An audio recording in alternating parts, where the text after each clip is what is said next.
welcome to Aviation United by AviationZorro. I'm delighted to be chatting with the president of the ECDN, Mrs. Sanday Madar, and ECDN member Ireland North Dublin manager of MABS, which is a tongue twister, Mrs. Gwen Harris. A very warm welcome to you both. Thank you for having us. So let me start by asking the president of the ECDN, Sanday, what or who is the ECDN? Well, that is a big question. ECDN is an international brands organization or a network, so to speak, for deaf counseling associations around Europe and also other people working in the deaf counseling area. It could be researchers and etc. So we bring in then Mrs. Gwen Harris from MABS. So Gwen, what's the role then of being a member of the ECDN? Okay, so as Sanday said, it is a network of deaf counsellors or deaf advisors across Europe, and it's kind of a club in a way. You know, it's a get together. It's a community. We try to share ideas. We try to share our experiences from our own countries. You can imagine deaf advice in some countries is new, and in other countries it might be quite mature. So we try to share stories, experiences, ideas between each other. And then, particularly at the moment, we're trying to gather information on COVID-19 and the impact that it's having on each of our countries. So gathering information such as information on redundancy in each country and supports that are available for citizens, and trying to get them all together, make them available to citizens on our website, on the ECDN website. Which is? And which is ecdn.eu. Well done. Congratulations. Yeah. Feel like I passed test. That's there. So, yeah. So Sanday, then, what about the current members? So does it cover every country within Europe, or is there a few countries left out? They're a bit shy at the moment. Well, unfortunately, we don't cover all of Europe yet, but that is also because it's not in all over Europe. There is deaf counseling, but it's one thing we're very focused on, especially after the COVID-19, because now it's even more important that we help each other, especially because we know that there's many of our non-member countries who don't have deaf counseling. So we think it's important that we reach out and try and help them. And as Gwen was talking about what we use our little club for, it's also important to say that we're also trying to exchange tools in our deaf counseling, and most important, also create tools to each other, and hopefully in the future that other countries also could benefit from. So how do the countries then join or become members, Sanday? How does that work? Well, they will go into our website where there is a menu where it says members, and there you can read a little bit more about it and how to join. And the target group is, of course, mostly deaf counseling associations and other people who are working in this area. But one thing we have changed, also due to the COVID-19, is that we're trying to have focus on citizens also. And here I'm not talking about members, but where we, the members, are trying to create a part of the website which is focused for citizens around Europe. And that is where we're hoping that we, over the summer, can collect all the tools we have in our associations and try to neutralize them so they can be used no matter if you're in Albania or no matter Croatia, no matter where you are in Europe. So when that happens, we hope that we'll help more citizens and also get more members through that. And so how many members is there at the moment? I think there is 41 members, which is divided in 18 countries. Right. And do you know the countries offhand, just so our listeners can actually get This is like a trivia question. I'm putting you on the spot now. Well, yes, you are. Do we have them alphabetical? Most of all, because I'm afraid I won't pronounce it properly, but some of the countries who do have deaf counseling and is members will be France and, of course, Ireland and Iceland and Norway and Denmark, of course, and Sweden and France. No, I said France, Holland. Yep. Oh my God. Germany, did I say Germany? That's well done. Keep going. Oh God. Austria. I'm really helping. Italy. Yeah, Austria. they don't have debt counseling. No, they don't have debt counseling, but they're a member. Yeah. We have members, and that's I think is an important distinction, is that some of our members are active in this area but have no debt counseling available to the citizens in their country, but they are still members because they passionately support the services that support people in debt or at danger, at risk of becoming indebted. So not everybody who is a member has services available in their own country, but they believe in this. You know, they believe in debt counselling. And as Sandy mentioned, we are trying to support each other, countries around Europe that don't have debt counselling, in starting the journey of having some services available to citizens. So you mentioned in regards to debt counselling and debt support services. So say, for example, MABS, which is the Irish member. Is that correct? Is the Irish member correct? It sounds like the Eurovision here, is it? It does, yes. 12 points. 12 points. So, well, in Ireland, there's actually, there are a couple of private personal individuals who have active role in maybe research they might not be debt counsellors, but they are representing or working within this area of society about debt and over-indebtedness, but they might be in a different focus, research or consumer advocates. But MABS is the Irish debt counselling member. Right. And would that be the same? So say, for example, MABS debt counselling in Ireland, would it be the same in France or in Germany, or different? Unfortunately not, and that's also why it's a little bit more complicated, because it's only a few countries like Ireland and, for example, Iceland, where it's like one big associations where it's all connected. In most countries, including the one where I work myself, I have a debt counseling, a national one in Denmark. Our problem is also that we're 11 different, so it can be hard for the citizens to navigate on where to get help. Right. So as part of the ECDN then, so we're talking about debt counselling support. So if somebody was to contact the ECDN, other than hearing debt support or counselling, what can they actually get? I mean, do they speak to somebody? Is it a website? Is it self-help? Well, it depends. I mean, if it's a citizens, then after the summer, we hope our website would be finished, aimed at the citizens. But here it would be mostly self-help. It would be different tools, for example, good advice on how you can contact your creditors, or how to make a budget, or how to do a lot of things. And hopefully we'll also have some small videos, like kind of coaching videos. That would be one thing aimed at the citizens, and then aimed at debt counselors, both in countries where they exist and in countries where they don't yet. And the idea is also to create tools so you can kind of pick, we talk about it like a menu card, so you can go in and see, okay, what do I want to approve in my association, or how do I build the debt counseling from the beginning? And then you'll be able to go through step by step and get the advice combined with the necessary tools that we have gathered. And is it all free? Is all the supports free in every member, or is it slightly different? I mean, all citizens, of course, it's for free, and for all members, as new members, it's for free the first year, and then afterwards, it's a symbolic. What is important for us is to say, of course, we need to have a membership fee, or else we cannot do this. But it's not the membership which is most important. The most important thing is that we have a COVID-19 crisis, and it's something which is going to hit all over Europe. And this is where we need to get together and stand together, because we will be the next wave. First, it was the nurses and the doctors and the virus, etc., who was on call, and now it will be us who's on call. So, right. So say then, I'll rephrase that then. So what about the individual themselves, so not the member? So say, for example, I'm in financial issues or financial problems as an individual. If I contact the ECDN or, for example, MABS, what support services will I get through the ECDN?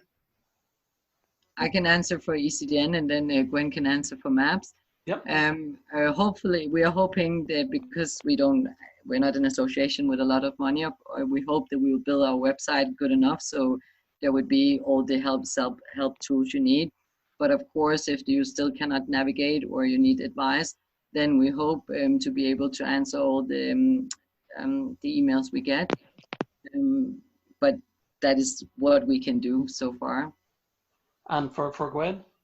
For MABS, so MABS is, we're quite unique in Europe in that MABS is fully government funded and therefore it is free to every citizen. And with MABS, we have a delivery partner in Ireland as well called a Citizens Information Service. So between MABS and the Citizens Information, citizens can navigate their social welfare entitlements, their tax entitlement information, and then moving through MABS, they would be advice and support on dealing with creditors, or perhaps some people may need to be advocated for, and that means that they might need for MABS to write to their creditors and intervene and try and reach an arrangement and just be the go-between to tell somebody's story to the bank as to why they can't pay. Right. And they're the kind of services that MABS would provide, and we provide that for free. We also have each country is slightly different in their debt solutions. In MABS, we have a lot of history with voluntary solutions, with arrangements that we would help negotiate with your creditor. But in recent years, we also it help you to achieve a insolvency solution if one is appropriate to you. So we're a gateway to insolvency now, okay, where we will be able to direct somebody into the insolvency process, or we process one part of insolvency ourselves called a debt relief notice. Okay. So can we give a shout out then to Una McNeil? Is she in the Citizens Information Service? Is she? Can we say hi Una? Hi Una. Una works on my team in North Dublin.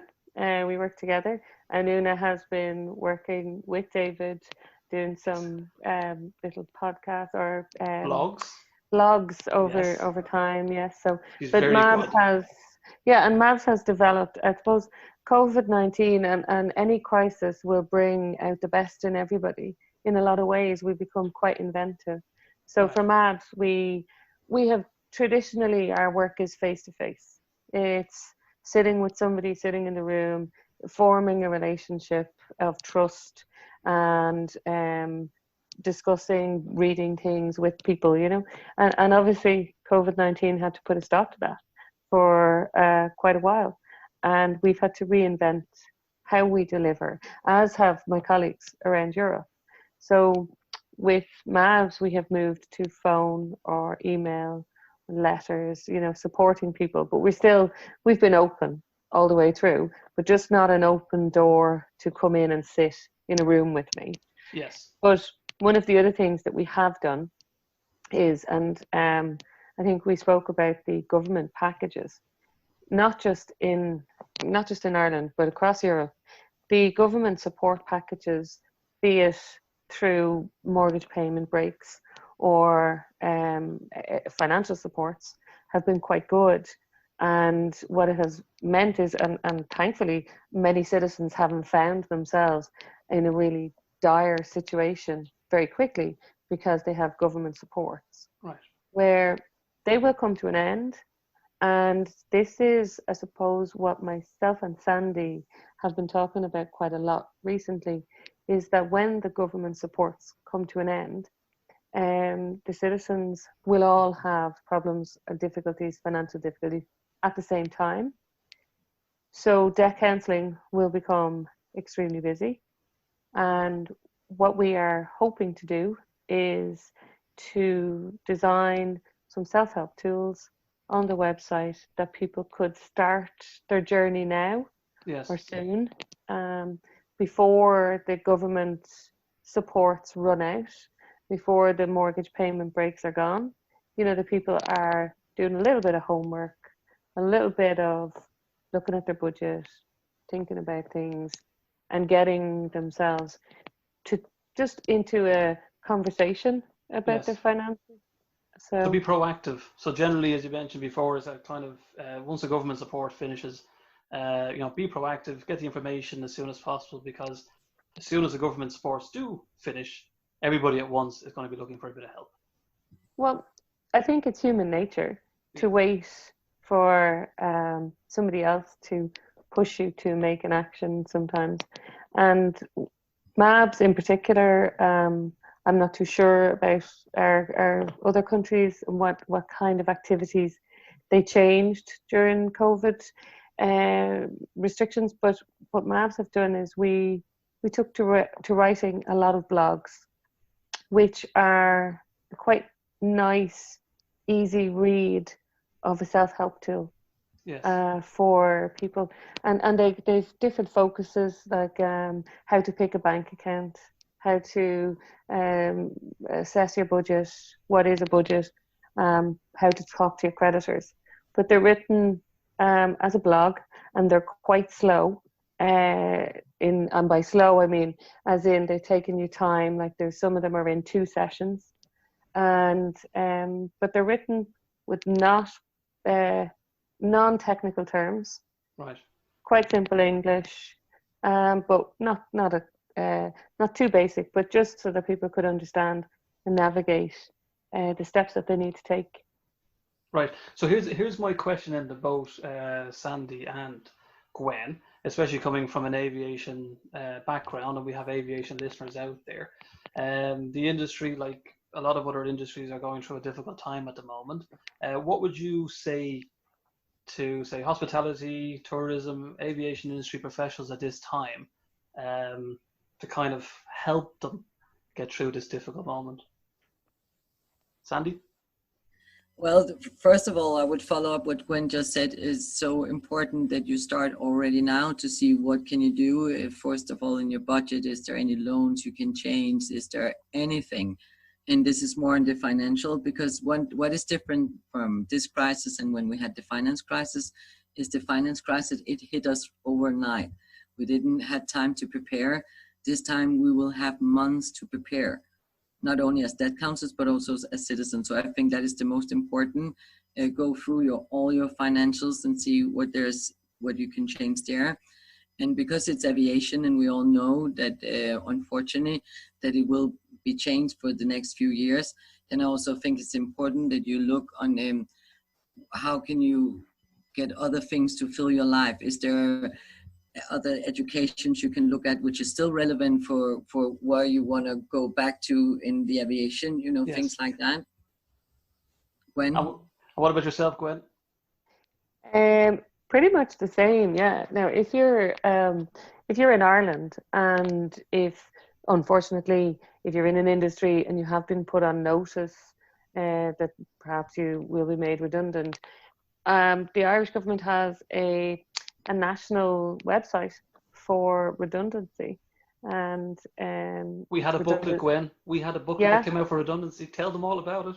You did. Well, we worked together on just gathering the information, most up-to-date information, focused on Ireland, and there is a national website that has all the information. And one of the things it does talk about, as Sandy's talked there, is reskilling or retraining, the options that are available, and maybe other services that are available for you to start that process. We do have some national jobs, skills, training services in Ireland, and indeed in other European countries as well. There are services to help people rethink or I suppose reskill, retrain, or maybe find a different journey in life if you feel that your industry is maybe I don't know, I don't want to be negative about it, but if you feel that it's negative, be honest. Yeah, no, I don't want to be negative, but if anybody does feel that any industry is maybe precarious for them now going forward, or that you feel, I have a mortgage, I have a family, I need something consistent, I need some consistent money, then maybe it is a very hard decision to take, to look at taking another job in a different career, even just for a period of time until things recover in say, the aviation or hospitality industry. There could be other, like at the moment, our food transport industry and so on, you know, like they're very much in demand. So it might not be a long-term thing. It could be just a very short-term move to another industry to give you some static income until we get to a stage where our hospitality industries have recovered.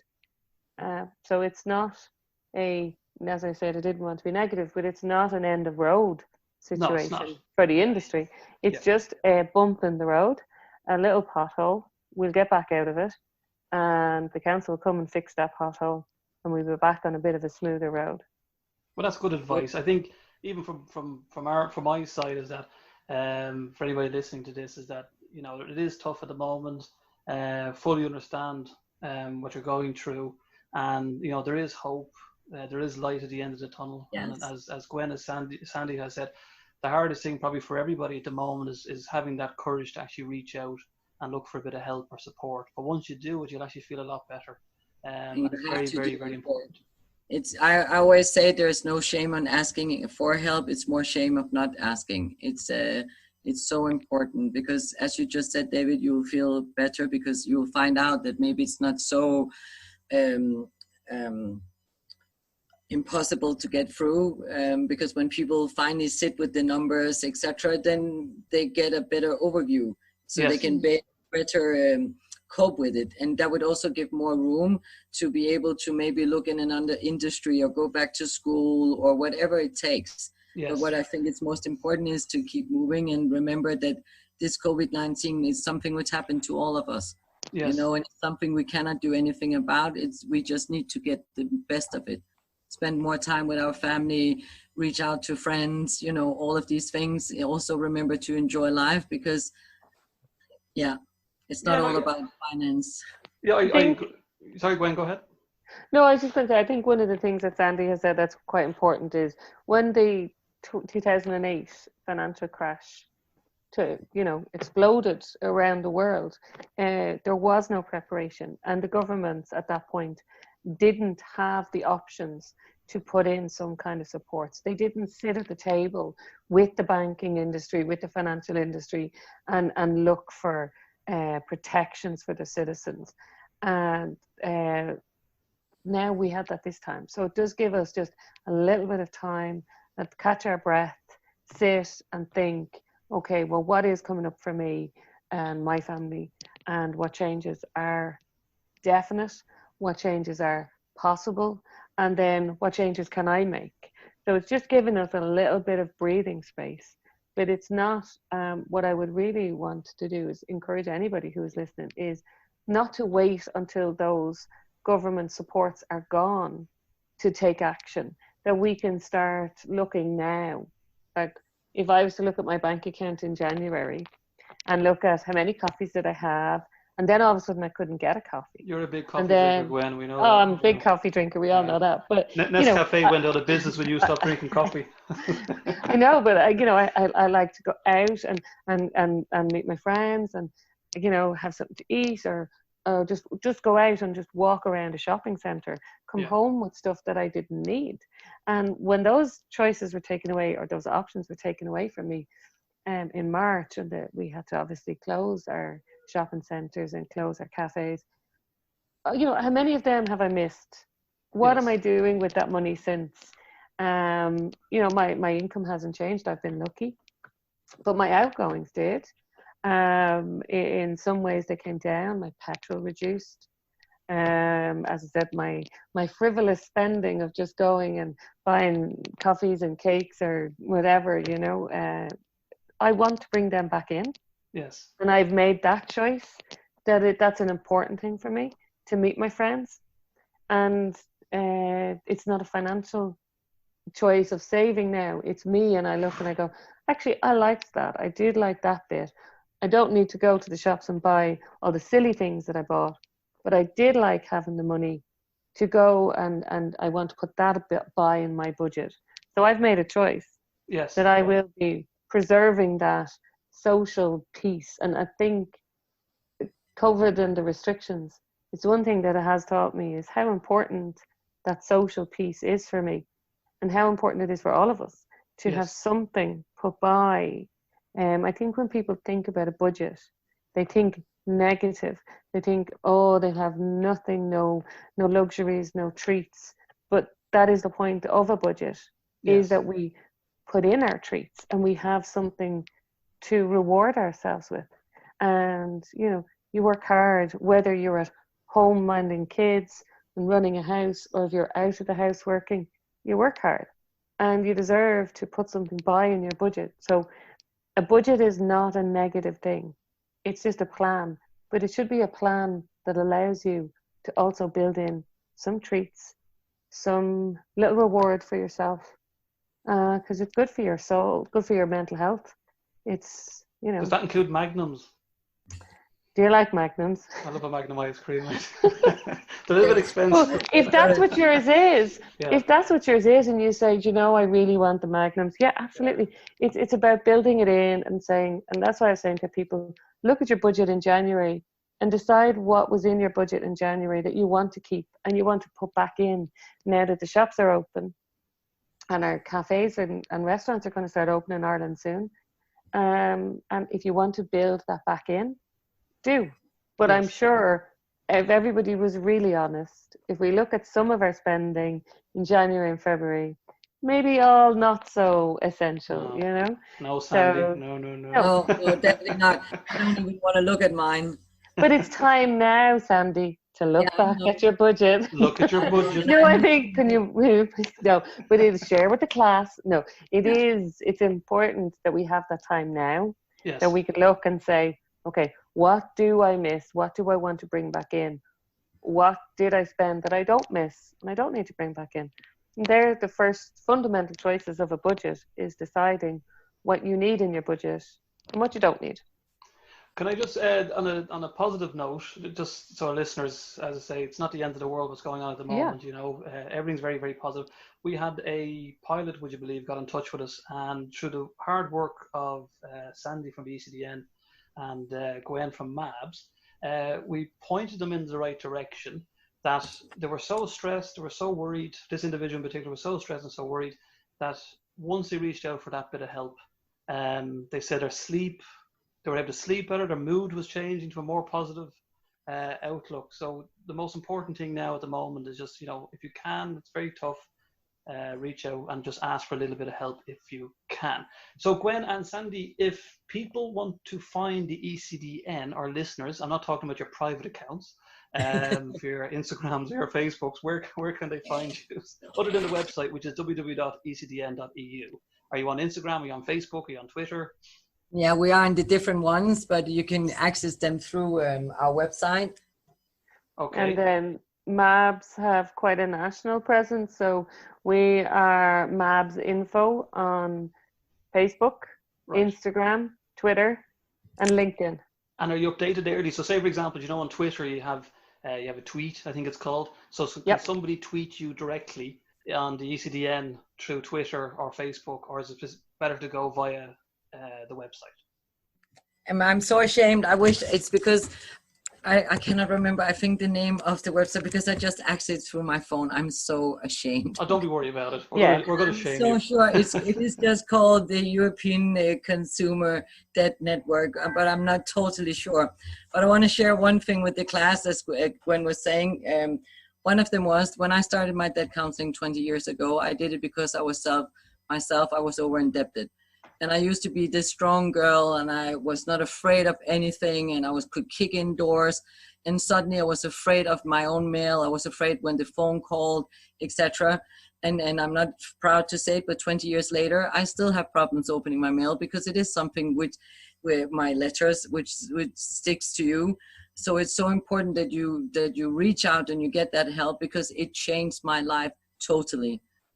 You know, it's and I will not lie, and even though you fix your debt, there will be things where you still have it, how can you say, you still are afraid that it will happen again, but you can prevent it by having focus on it. So that is sharing with the class. I'm doing what I'm doing because I used to be a client myself, and I am a proof that it is the only thing right to do. Get help before it's too late. And Gwen, you want to have the final or the second final note before I say something before we go? The second final, gosh. See, yeah, I think reaching out and talking to somebody is the most important thing. Somebody will be able to point you in a direction. It may not be debt counselling that you need now. You may need other support. You may need emotional support.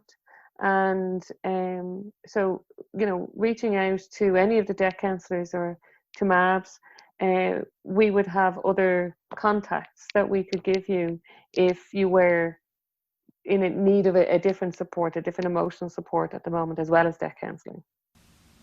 I want to thank our two guests today, Mrs. Sanday Madar, the President of the ECDN, and Mrs. Gwen Harris of MABS. For all the latest information and updates, you can check us out on AviationZorro.com or social media on Facebook, Instagram, LinkedIn, Parler and Twitter.